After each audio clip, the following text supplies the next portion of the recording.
अस्सलामुअलैकुम स्टूडेंट्स। आज हम डिस्कस करने जा रहे हैं मोमेंटम। तो मोमेंटम को हम किस तरह डिफाइन करते हैं? किसी भी बॉडी का मास और उसकी वेलोसिटी का जो प्रोडक्ट है उसको हम नाम लेते हैं मोमेंटम का।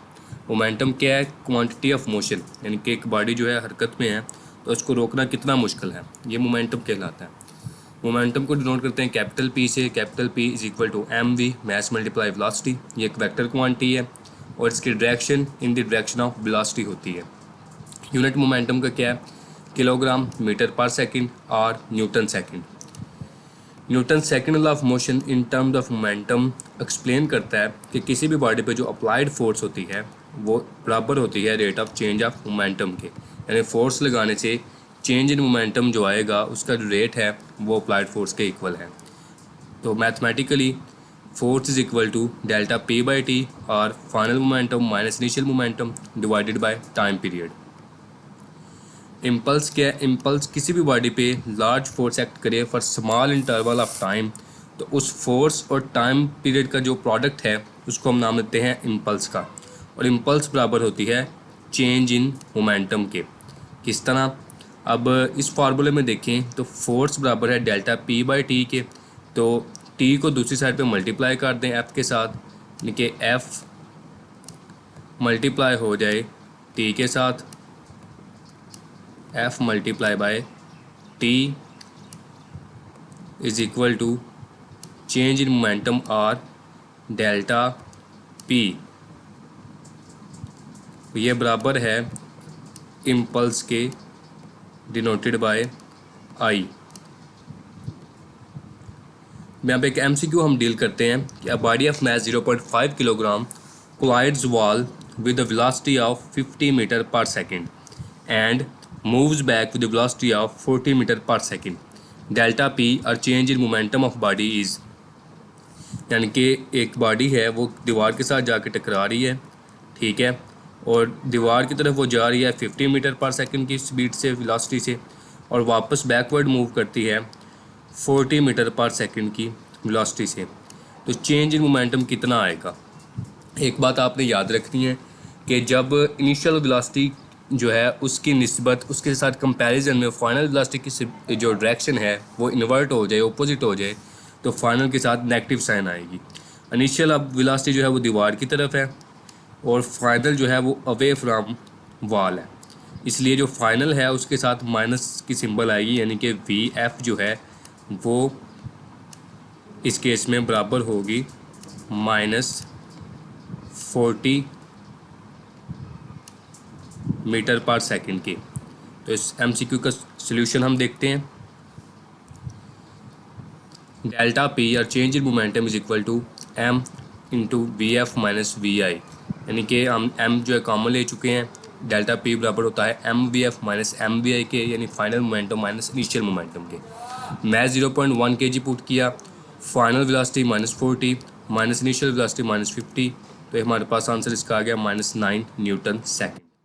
तो यहाँ पे हमारे पास करेक्ट आंसर जो आ गया वो चार्ली आ गया, 9 न्यूटन सेकंड। यहाँ पे माइनस की सिंबल भी आएगी, माइनस की सिंबल, ठीक है। और अगर वैसे यहाँ पे चूँकि माइनस की सिंबल नहीं दी हुई तो करेक्ट आंसर वैसे हमारा डेल्टा बनता है, लेकिन अगर माइनस की सिंबल लगा दें फिर चार्ली है, ठीक है। नेक्स्ट मूव करें। A ball is falling in air, it's rate of change of momentum is.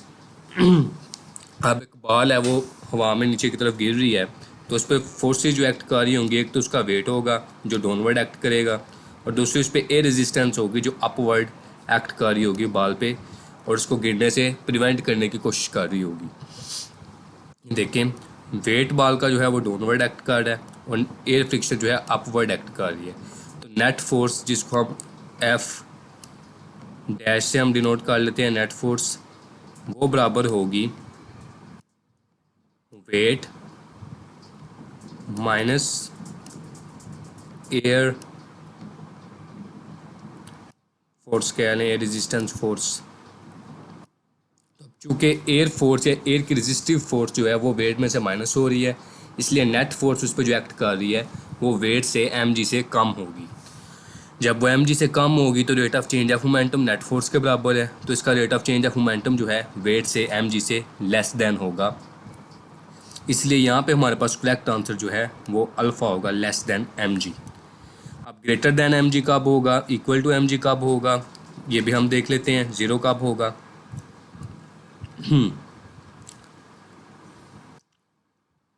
अब अगर बॉडी जो है फॉल कर लियो फ्रीली, फ्री फॉलिंग बॉडी है, उसका मतलब है उस पर कोई air resistance, air friction act नहीं कर रही, तो इस केस में उसका जो rate of change of momentum है वो वेट के इक्वल होगा, क्योंकि उस पर एक ही नेट फोर्स एक्ट कर रही होगी जो उसका वेट होगा, और उस नेट फोर्स के इक्वल होगा rate of change of momentum.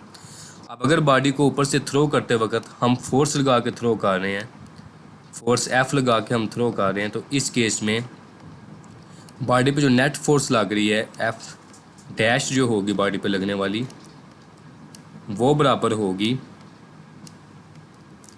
F जो अप्लाइड फोर्स जो हमने फोर्स लगाई है बॉडी पे, प्लस वेट ऑफ बॉडी। ठीक है, तो यहाँ पे दो फोर्सेज होगी, तो rate of change of momentum body का जो है delta P by delta T वो ग्रेटर देन एम जी होगा, ग्रेटर देन वेट होगा, जब बॉडी को फोर्स लगा के हम नीचे थ्रो कर रहे हैं। अब अगर बॉडी का वेट जो है वो बराबर हो जाए एयर फ्रिक्शन के, यानी कि weight of body m g is equal to air friction, then body gains terminal velocity, यानी उस वक्त फिर बॉडी पे नेट फोर्स ज़ीरो होगी। नेट फोर्स जब ज़ीरो होगी तो बॉडी का एक्सेलरेशन भी ज़ीरो होगा।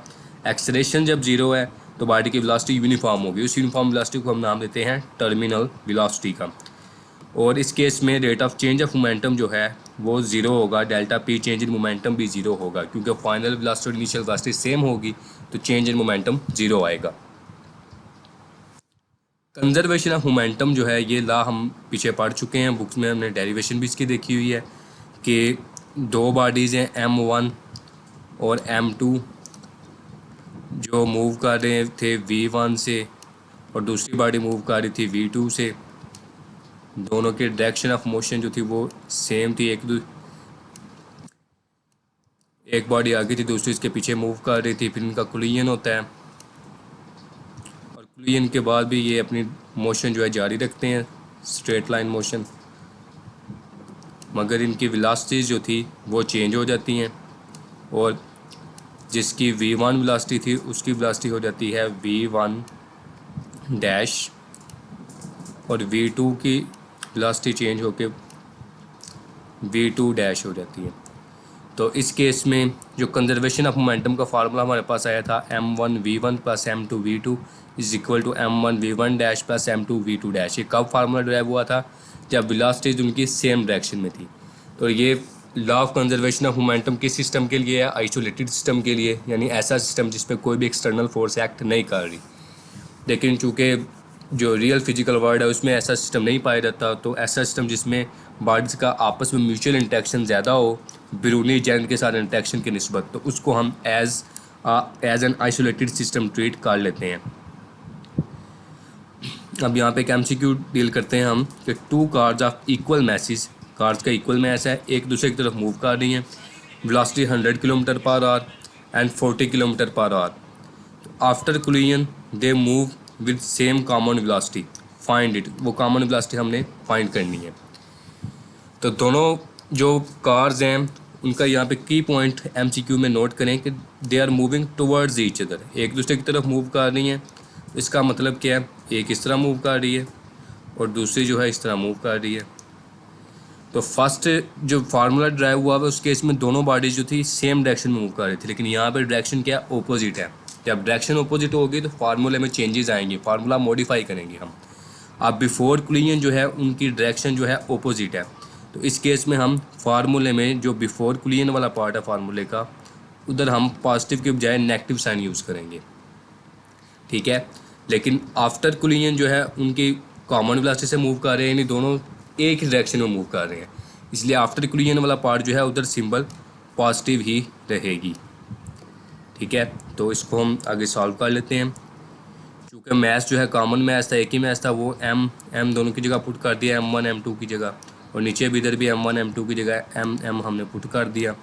वेलोसिटी कोलिजन के बाद कॉमन आई थी V, तो वो हमने कॉमन वेलोसिटी V पुट कर दी इधर V1 यहाँ पे प्लस था तो प्लस की जगह हमने माइनस लगा दिया, वेलोसिटी ऑपोजिट होने की वजह से V1 माइनस V2, 100 माइनस 40 तो वो 60 आ गया, M जो है M से कट गया, तो इस तरह हमारे पास जो उनकी कॉमन वेलोसिटी थी वो आ गई 30 किलोमीटर पर आवर। इसलिए जो यहाँ पे करेक्ट आंसर हमारे पास होगा वो होगा बीटा 30 किलोमीटर पर आवर। यहाँ पे चेंजेस देख लें फार्मूला में हमने किस तरह करनी है। When velocity is in same direction before and after collision, तो फिर फार्मूले में कोई चेंज नहीं होगी, दोनों तरफ प्लस पॉजिटिव साइन ही आएगा। ठीक है। अब जब velocity is in opposite direction before collision velocity जो है ऑपोजिट है, तो इस केस में बिफोर कोलिजन वाले पार्ट में नेगेटिव साइन यूज़ कर लेंगे। And in same direction after collision direction same है, इसलिए उस जगह पे पॉजिटिव साइन ही रहेगी। When velocity is in same direction before collision direction same है, तो इधर साइन पॉजिटिव रहेगी। And in opposite direction after collision के बाद डायरेक्शन ऑपोजिट हो गया है, तो इधर जो साइन थी वो नेगेटिव हो चुकी है।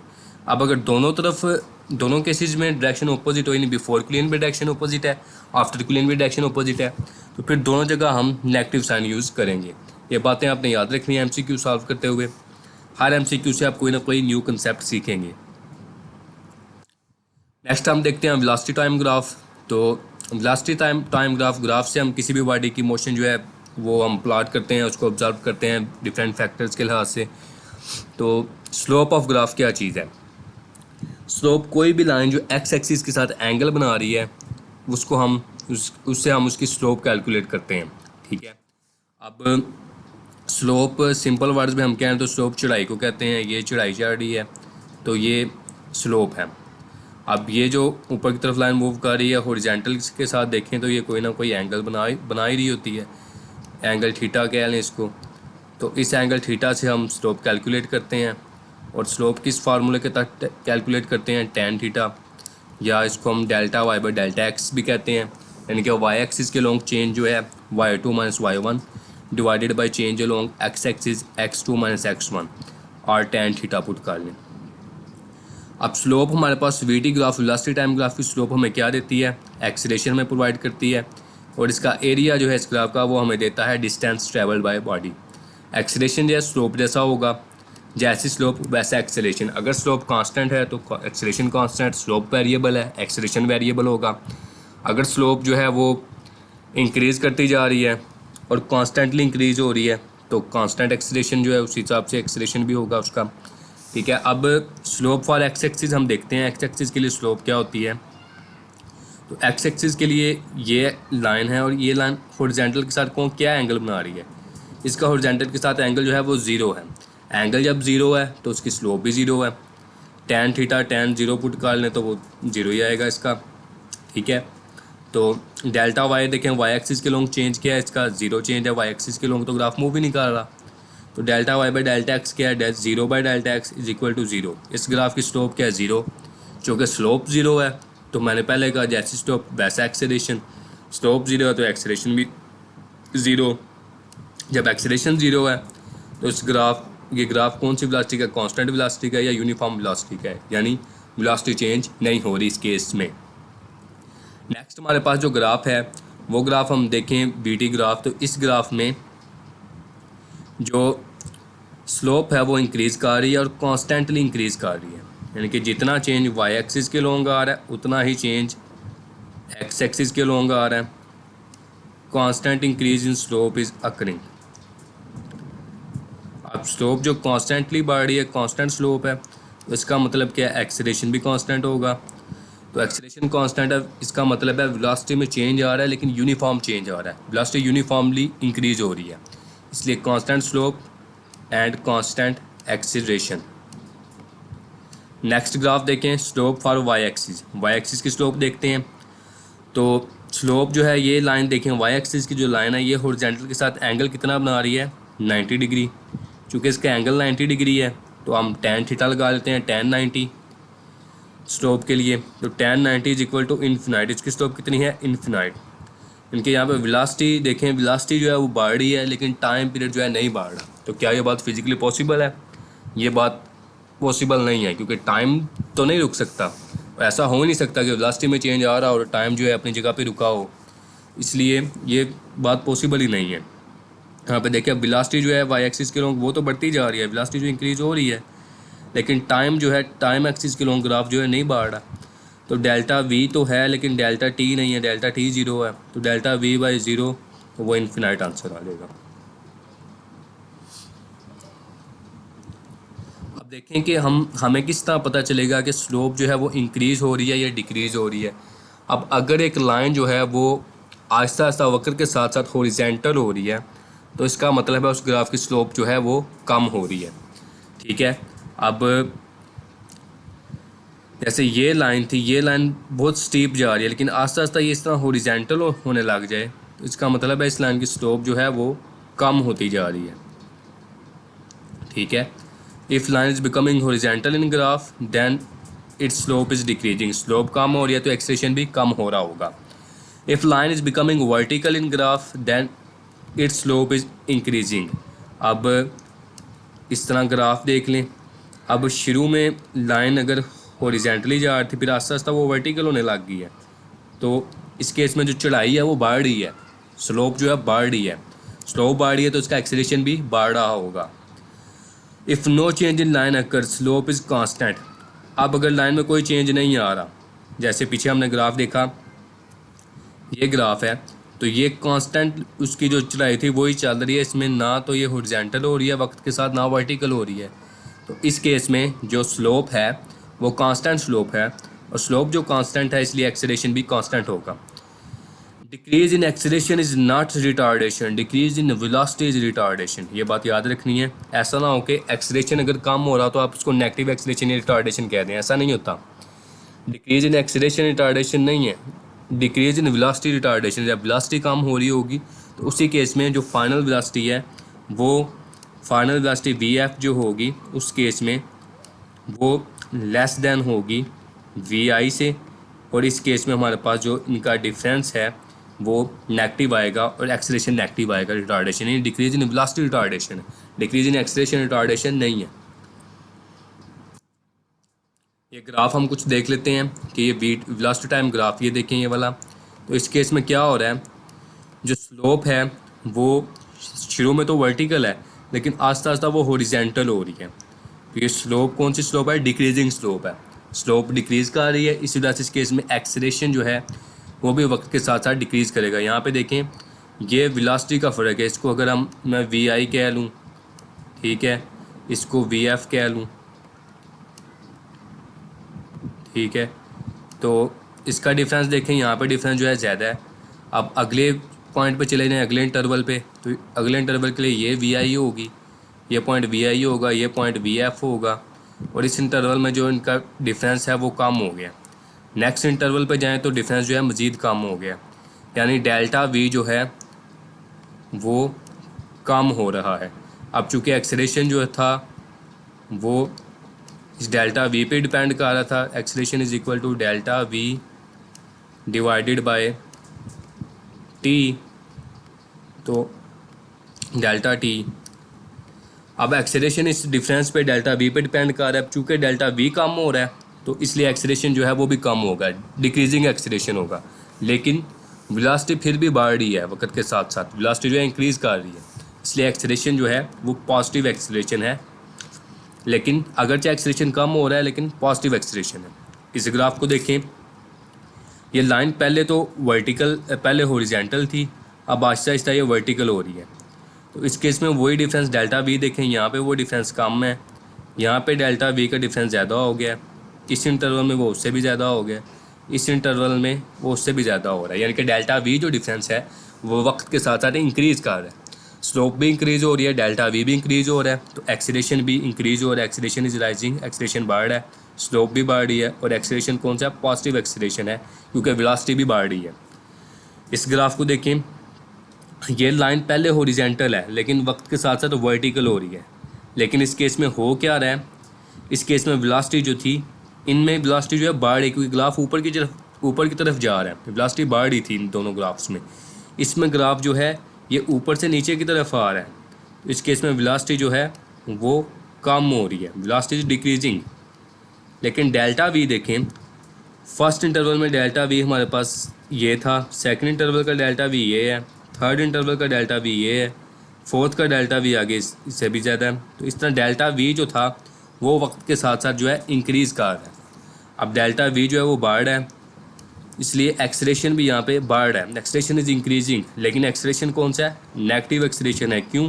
क्योंकि वेलोसिटी कम हो रही है, decrease in velocity is retardation, इसलिए एक्सलेशन यहाँ पे नेगेटिव एक्सलेशन है। आगे हम एमसीक्यूज एक डील कर लेते हैं कि velocity time graph of a vertically upward thrown ball is, एक बॉल को हमने ऊपर की तरफ फेंका तो उसका वेलोसिटी टाइम ग्राफ किस तरह का होगा? क्या इस तरह का होगा, या बीटा होगा, या चार्ली, या डेल्टा नन? तो हमारे पास आंसर जो है वो है चार्ली। किस तरह? अब जब हम बॉडी को फेंकेंगे ऊपर की तरफ हमने बॉल को, किसी भी चीज़ को फेंका तो उसको हम इनिशियल वेलोसिटी देंगे। वो इनिशियल वेलोसिटी उस पॉइंट पे उसकी मैक्सिमम वेलोसिटी होगी और ऊपर जाते जाते वेलोसिटी जो है वो कम होगी। हाईएस्ट पॉइंट पे वेलोसिटी कितनी हो जाएगी? ज़ीरो। हाईएस्ट पॉइंट पे वेलोसिटी ज़ीरो होगी, फिर बॉडी नीचे की तरफ मूव करेगी और नीचे पहुंचते पहुंचते उसकी वेलोसिटी जब ग्राउंड से टकराएगी फिर वेलोसिटी उसकी मैक्सिमम हो जाएगी। जब ग्राउंड से टकराएगी फिर वेलोसिटी मैक्सिमम होगी, यानी मैक्सिमम वेलोसिटी जब उसको फेंका उस वक्त भी वेलोसिटी मैक्सिमम थी, जब नीचे टकराया तब भी मैक्सिमम, और हाईएस्ट पॉइंट पे वेलोसिटी ज़ीरो थी। तो ये देख लें वीटी ग्राफ है। अब इस पॉइंट पे ये उसकी इनिशियल वेलोसिटी है जहाँ से हमने उसको फेंका है, तो इनिशियल वेलोसिटी हाईएस्ट वेलोसिटी थी, इसलिए ये हाईएस्ट पॉइंट पे है यहाँ पे पीक पे। अब जैसे जैसे वो ऊपर गई उसकी वेलोसिटी कम हो रही है, तो ये वेलोसिटी, ये जो कर्व है, ये स्लोप जो है ये डिक्रीजिंग स्लोप है, स्लोप कम हो रही है, यानी कि वेलोसिटी भी उसकी कम हो रही है वक्त के साथ साथ। यहाँ पे इसकी वेलोसिटी जो है वो कितनी होगी? ज़ीरो होगी हाईएस्ट पॉइंट पे। ये जो यहाँ पे पॉइंट ए जो है ये शो कर रहा है इनिशियल वेलोसिटी को जब फेंके है, पॉइंट बी जो है ये शो कर रहा है हाईएस्ट पॉइंट को जहाँ पे उसकी वेलोसिटी ज़ीरो होगी। उसके बाद उसकी वेलोसिटी फिर बढ़ने लग गई है, ये वेलोसिटी फिर बढ़ रही है, लेकिन चूंकि अब ये नीचे की तरफ ये नेगेटिव वेलोसिटी है, ये वेलोसिटी नेगेटिव है। क्यों? क्योंकि ऊपर की तरफ वेलोसिटी जो जा रही थी इनिशियल वेलोसिटी उसकी निस्बत नीचे आने वाली वेलोसिटी की डायरेक्शन ऑपोजिट है, इसलिए नेगेटिव वेलोसिटी है, ये नेगेटिव क्वाड्रेंट में चलेगी, इसलिए ये ग्राफ जो है ये इंक्रीज इन वेलोसिटी को बता रहा है, लेकिन वेलोसिटी ऑपोजिट डायरेक्शन में बढ़ रही है। तो ये जो पॉइंट सी है ये शो करेगा पॉइंट को जब उसने ग्राउंड को हिट किया। हाईएस्ट वेलोसिटी जब उसको फेंका वी आई पॉइंट ए पे है, हाईएस्ट पॉइंट पे जब वो पहुंची तो वेलोसिटी ज़ीरो होगी जो पॉइंट बी पे है, और उसने जब ग्राउंड को हिट किया वो पॉइंट सी है जहाँ पे उसकी वेलोसिटी अगेन मैक्सिमम थी, लेकिन जो है वेलोसिटी की डायरेक्शन बदल चुकी थी, इसलिए नेगेटिव क्वाड्रेंट पे, नेगेटिव साइड पर ग्राफ चला गया। डिस्प्लेसमेंट टाइम ग्राफ और vertically upward thrown ball is, तो डिस्प्लेसमेंट टाइम ग्राफ, एक बॉल को हम अपवर्ड फेंके तो उसका क्या होगा? तो जब हम ऊपर फेंकेंगे तो जैसे जैसे बॉडी ऊपर जाएगी तो डिस्प्लेसमेंट उसकी बढ़ती जाएगी मेन पॉइंट से, और जब वो नीचे आएगी तो डिस्प्लेसमेंट कम होती जाएगी। यानी ये ग्राउंड था, ये हाईएस्ट पॉइंट है, तो जब ऊपर गई तो डिस्प्लेसमेंट बढ़ रही है, ठीक है। अब जब नीचे आएगी तो उसी पॉइंट पे आ जाएगी, तो डिस्प्लेसमेंट, नेट डिस्प्लेसमेंट कितनी हो जाएगी? ज़ीरो। ये डिस्प्लेसमेंट टाइप ग्राफ है। तो ये बॉडी को हमने ऊपर फेंका, यहाँ तक उसकी डिस्प्लेसमेंट जो है इंक्रीज़ हुई, उसके बाद डिस्प्लेसमेंट में जो कमी आ गई, दोबारा ग्राउंड पे पहुँच के डिस्प्लेसमेंट ज़ीरो होगी। तो इसका हमारे पास आंसर जो है करेक्ट वो है अल्फ़ा, यानी कि पैराबोलिक ग्राफ होगा उसका। इस शेप को पैराबोलिक कहते हैं।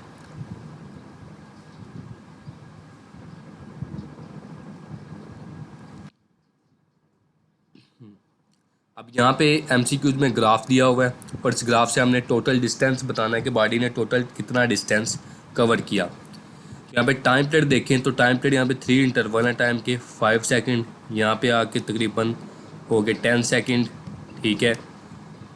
उसके बाद यहाँ पे आके हो गए 15 सेकंड। तो इन 15 सेकंड के टाइम पीरियड में उसने कितना डिस्टेंस कवर किया? जबकि वेलोसिटी उसकी थी, वेलोसिटी यहाँ से ग्रेजुअली इंक्रीज़ हुई और वेलोसिटी जो है 10 मीटर पर सेकंड तक उसकी पहुंची है, हाईएस्ट वेलोसिटी जो है। तो यहाँ पे देखें तो एक ग्राफ जो है इसके अंदर दो शेप्स बन रही है, इसको हम इधर मिला देते हैं। तो ये एक ट्रायंगल बन रही है और एक हमारे पास रेक्टेंगल बन रही है। डिस्टेंस जो बराबर है वो है एरिया ऑफ ग्राफ के, तो हम मल्टीप्लाई करते हैं, इसके एरिया हम फाइंड करते हैं। तो जो ट्रायंगुलर एरिया है इसके एरिया का, जो ट्रायंगुलर शेप है इसके एरिया का फार्मूला होता है 1/2 base multiply perpendicular. Area under graph, total area जो है वो एरिया ऑफ ट्रायंगल, जो ट्रायंगुलर एरिया उसका एरिया प्लस रेक्टेंगल उसका एरिया, इन दोनों को ऐडअप करेंगे तो टोटल एरिया आएगा। अब ट्रायंगुलर एरिया जो है वो है 1/2 बेस मल्टीप्लाई परपेंडिकुलर, जबकि रेक्टेंगल का एरिया जो है वो होता है base multiply perpendicular, base multiply perpendicular. अब ट्रायंगुलर एरिया की बात करें तो इस केस में बेस इसकी 5 है, जबकि इसका परपेंडिकुलर जो है वो 10 है। ठीक है, वो 5 एंड 10 यहाँ पे हमने पुट कर दिया। रेक्टेंगल देखें तो उसकी बेस जो है यहाँ 5 से लेके 15 तक है। ये इंटरवल कितना बनता है, टोटल इंटरवल 5 से 15 तक 10 का बनता है। तो बेस भी 10 है, इसकी परपेंडिकुलर भी 10 है, तो इसकी भी वैल्यूज़ हमने पुट कर दी। 10 × 10 ये 100 आ गया, ये 50 तो ये काट के 25, तो 125 के 125 मीटर स्क्वायर जो है वो हमारे पास इसका एरिया आ गया। 125 मीटर स्क्वायर, करेक्ट आंसर बीटा। नेक्स्ट ये ग्राफ देख लें। इस ग्राफ में भी हमने बताना क्या है, डिस्टेंस ट्रैवल्ड इज। तो डिस्टेंस इस ग्राफ का जो है वीटी ग्राफ है, ये भी वीटी ग्राफ का एरिया जो हमें डिस्टेंस बताता है। तो ये 3 ट्रायंगल्स बनी हुई हैं, 0 से 5 सेकंड, फिर 5 से 10, फिर 10 से 15। तो यहाँ पे सॉल्व करने में हमने ज़्यादा टाइम वेस्ट नहीं करना, ये हम मेंटली भी बता सकते हैं। देखें कि ये वाला जो एरिया है, ये जो पीक है ये अपवर्ड है, ये पीक जो है डाउनवर्ड है। इसका मतलब क्या है, इस पीक में वेलोसिटी पॉजिटिव है, इस पीक में वेलोसिटी नेगेटिव है। चूँकि वेलोसिटी नेगेटिव है तो 1/2 बेस मल्टीप्लाई परपेंडिकुलर इस पार्ट के लिए नेगेटिव ही आएगा, यानी कि ये वाला एरिया जो है ये इस एरिया को कैंसिल कर देगा। तो हमारे पास जो बाकी इंटरवल बचा वो हमारे पास सिर्फ इतना पोर्शन रह जाएगा जिसका हमने एरिया कैलकुलेट करना है। तो बेस देख लें, 10 से 15 तक ये इंटरवल कितना आ जाएगा, 5 का। और वेलोसिटी जो पीक वेलोसिटी है वो हमारे पास कितनी है, 10 मीटर पर सेकंड। तो हम फार्मूला यहाँ पे भी लगा देंगे, 1/2 बेस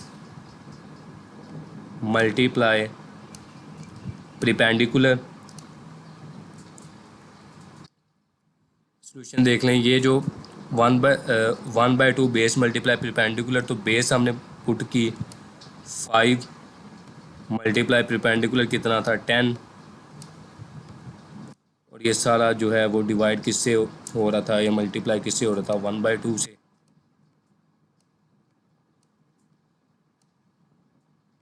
तो ये 2 10 से काट गया, तो हमारे पास आंसर इसका आ जाता है 25।